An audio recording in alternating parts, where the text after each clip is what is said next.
Selamat pagi teman-teman dan juga Pak Denis, selaku dosen pembimbing pada mata kuliah Sport Jurnalis. Pada pertemuan kali ini kami dari kelompok 3 akan membawakan materi yaitu tentang bahasa jurnalistik. Nah, sebelum kita masuk materi, saya akan memperkenalkan anggota dari kelompok kami. Yang pertama ada Dandi Absun Permana, NIM 48 2018 005. Kemudian saya Arya Bima, NIM 48 2018 006. Kemudian Irfandi Helmi Yusuf, NIM 48 2018 014. Yang terakhir Agam Alendi Sidi, NIM 48 2018 019. Saya Agam Alendi Sidi, NIM 48 2018 019. Ya, di sini saya akan menjelaskan tentang pengertian bahasa jurnalistik. Ya, bahasa jurnalistik sendiri adalah ragam bahasa yang dipergunakan oleh dunia persurat kabaran, atau dengan kata lain dunia pers, media massa cetak, dan juga bahasa jurnalistik termasuk juga media massa audio seperti radio, terus audio visual itu seperti televisi, dan juga multimedia seperti internet. Di sini bahasa jurnalistik tidak termasuk bahasa non baku dan tidak benar, sebab sebagian besar bahasa jurnalistik itu ditulis di koran dan lebih menggunakan bahasa yang baku. Di televisi pun juga sama, bahasa jurnalistik juga menggunakan bahasa yang lebih baku dan lebih sopan. Bahasa jurnalistik juga lebih populer dan mudah dipahami.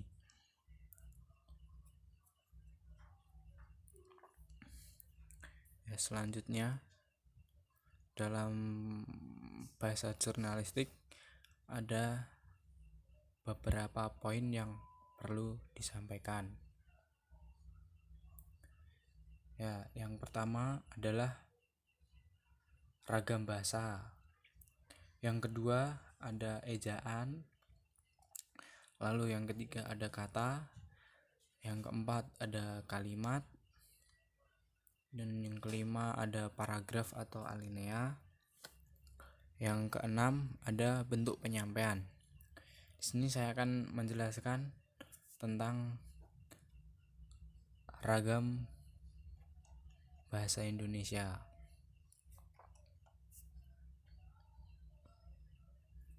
Ya, ragam bahasa Indonesia dibedakan sesuai dengan cara penyampaiannya, yakni ragam bahasa lisan, contohnya seperti percakapan sehari-hari, dan ragam bahasa tulis atau surat kabar, buku, surat menyurat, atau penulisan undang-undang, dan juga lain-lain.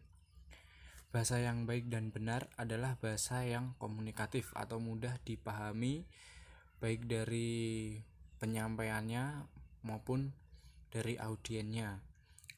Lalu bahasa jurnalistik termasuk juga kategori ragam bahasa tulis, baku maupun non baku.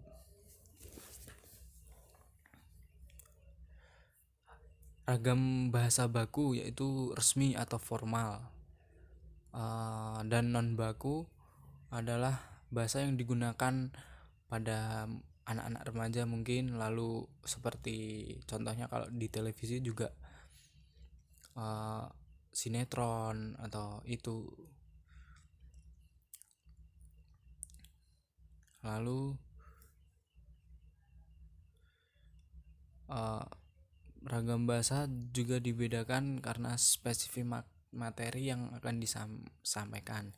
Contohnya ada bahasa hukum, bahasa kedokteran, bahasa militer, pertanian, dagang, jurnalistik, dan juga lain-lain. Di sini apakah Ada ragam bahasa ilmiah. Ragam bahasa ilmiah itu sebenarnya tidak ada, sebab arti kata ilmiah adalah memenuhi kaidah ilmu pengetahuan. Jadi ragam bahasa ilmiah itu tidak ada. Terus lalu ada juga bahasa dalam karya sastra yang baik. Jadi bahasa itu sangat mudah dipahami, bahkan sangat enak dibaca. Seperti karya sastra pun juga harus menggunakan bahasa yang baku.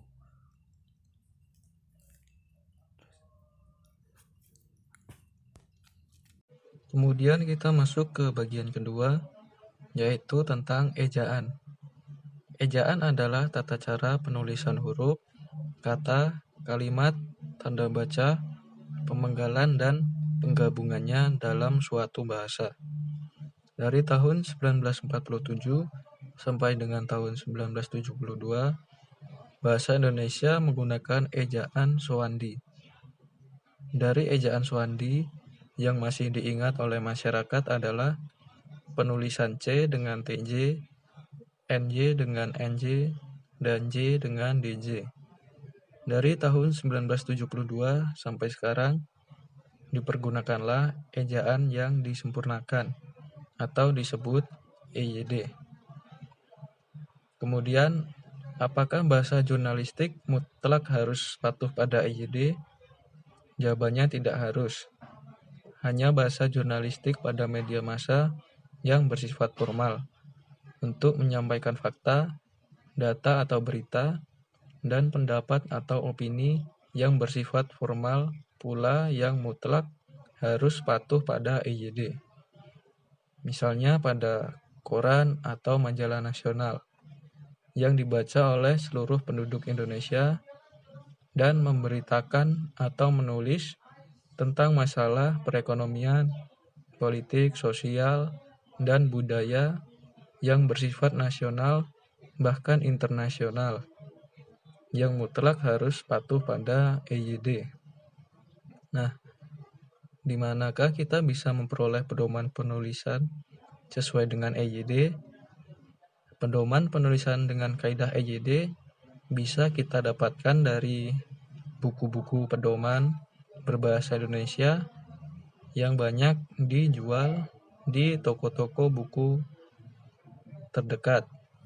Bisa pula diperoleh di Pusat Bahasa Departemen Pendidikan Nasional di Jalan Daksinapati, Ramawangun, Jakarta. Perkenalkan, nama saya Dandi Afsun Permana, NIM 48 2018 005. Di sini saya akan menjelaskan tentang pengertian kata. Kata adalah unsur bahasa asing yang diucapkan, dituliskan atau diperagakan untuk mewujudkan suatu kesatuan pengertian. Dan frasa adalah kelompok kata yang satu sama lain memiliki keterkaitan, namun tidak berpredikat hingga belum membentuk kalimat. Unsur dalam kata adalah fonem dan morfem. Apakah yang disebut sebagai fonem? Fonem adalah unsur bunyi terkecil, baik konsonan maupun vokal, yang mampu menciptakan perbedaan pengertian suatu kata. Fonem dari huruf konsonan yang berbeda lebih mudah dipahami daripada fonem dari huruf vokal yang sama. Dan frasa adalah kelompok kata yang satu sama lain memiliki keterkaitan, namun berpredikat hingga belum membentuk kalimat. Misalnya Negara Kesatuan Republik Indonesia, krisis multidimensi, nilai tukar mata uang asing, mata pelajaran sejarah, kampanye pemilu legislatif, dan lain-lain. Frasa tersebut baru akan membentuk kalimat apabila diberi klausa. Misalnya, mempertahankan Negara Kesatuan Republik Indonesia, terjadi krisis multidimensi berpedoman pada nilai tukar mata uang asing, mengikuti mata pelajaran sejarah, menagih janji kampanye pemilu legislatif, dan lain-lain. Dan yang selanjutnya adalah kalimat. Kalimat adalah satuan unsur bahasa yang terdiri dari minimal 2 kata berbagai subjek dan predikat, misalnya ayam mati, ayam sama dengan subjek S dan mati sama dengan predikat P. Meskipun ada beberapa kata digabungkan, kalau belum ada subjek dan predikat belum bisa disebut kalimat. Bisa hanya merupakan frasa, bisa pula bukan frasa, bukan pula kalimat. Misalnya pukul 12 tengah malam, meskipun ada 4 kata, namun 4 kata tersebut baru menunjukkan keterangan waktu. Belum ada subjek, belum ada predikat. Ketika ditambah dengan udara sangat dingin, maka terbentuklah kalimat pukul 12 tengah malam. Terima kasih. Di sini saya Irfan Hilmi Yusuf, NIM 48 2018 014. Di sini saya akan menerangkan paragraf atau alena dan bentuk penyampaian. Kita mulai dari paragraf atau alena dulu. Ya, paragraf atau alena adalah kepala kalimat yang didukung oleh beberapa kalimat lain hingga membentuk satu pengertian pokok yang utuh. Kepala kalimat adalah kalimat yang mengandung pengertian pokok pikiran utama paling penting, namun masih memerlukan dukungan pengertian dari kalimat-kalimat selanjutnya. Kepala kalimat disebut pula kalimat utama atau kalimat pokok. Bentuk penyampaian. Bentuk penyampaian adalah bahasa jurnalistik. Sebenarnya sama saja dengan karya sastra, karya ilmiah, laporan sejarah, laporan kesehatan pasien, tuntutan hukum untuk terdakwa, dan lain-lain. Secara garis besar, bentuk penyampaian bahasa tulis adalah naratif, deskriptif, ekspositoris, argumentatif, persuasif, konfrontatif, agitatif, dan lain-lain. Demikian dan terima kasih. Bahasa jurnalistik dalam bidang olahraga khususnya bisa diambil contoh dengan berita-berita yang disampaikan di televisi maupun radio tentang dunia olahraga. Bahasa jurnalistik juga bisa dilihat saat para jurnalis melakukan wawancara terhadap atlet-atlet saat sedang melakukan lomba atau sedang dilakukannya sebuah event. Nah, itu bisa dilihat bagaimana bahasa jurnalistik yang benar penyampaiannya khususnya di dalam bidang olahraga.